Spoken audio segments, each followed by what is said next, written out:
Laura Ingraham went on Fox and Friends and created an alternate universe in her head, and she'd like to share it with us. People right now look at Washington and they think, well, wait a second, who's speaking for me? And so they saw that guy Ted Cruz get up and they said, well, yeah, maybe some people think he's brash and some people think he's all about Ted, but he's speaking for me, and I like that. Sure. That touched a nerve for a lot of Americans.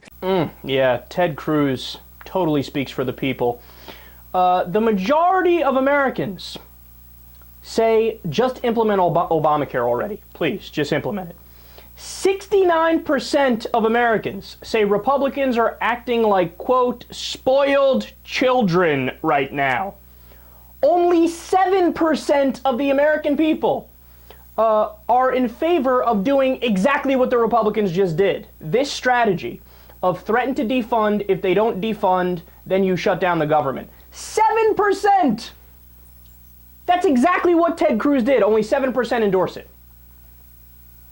But yeah, Ted Cruz, totally the voice of the people. I think it's a matter of time before the Republicans say, okay, and Harry Reid gets exactly what he wants. Harry Reid believes he has all the leverage here because right now, liberal Republicans and Democrats basically run the U.S. Congress. But liberal Republicans and Democrats run the U.S. Congress. But right now, you would have to say this. They're using this as an opportunity to beat up on the Tea Party beyond the shutdown. It's not the Tea Party's fault. But regardless, that's just Harry Reid. Of course. Extremists, extortionists, that's blackmail. what they'll do. That's not to Peter King. That's to Ted Cruz. Of course. That's the effort to demonize the Tea Party again is so predictable. Of course they were going to do that.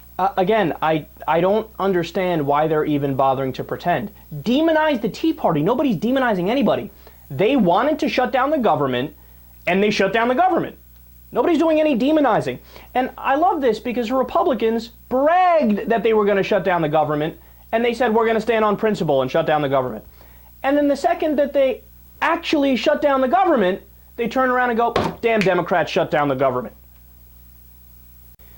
And then she said, liberal Republicans run Washington.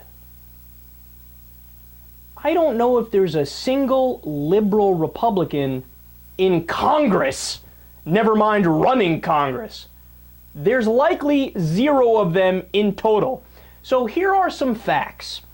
This Congress has only passed 15 bills. That's the lowest number ever recorded since they started keeping track in the 1940s.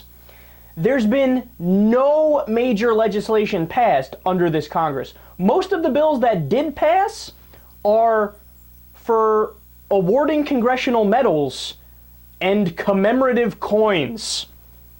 So of the 15, most of them are bullshit. And this is the Congress that tried to repeal Obamacare 43 times. They've also had more filibusters than any other Congress ever. Ever! And just yesterday, they passed one measure to defund Obamacare and sent it to the Senate. It was rejected like we all knew it would be. They did it again, and it was rejected. And then they passed another bill that delayed Obamacare and sent it to the Senate, and it was rejected again. And these guys are too liberal, according to Laura Ingraham. Yeah, they get along too well with Obama and the Democrats.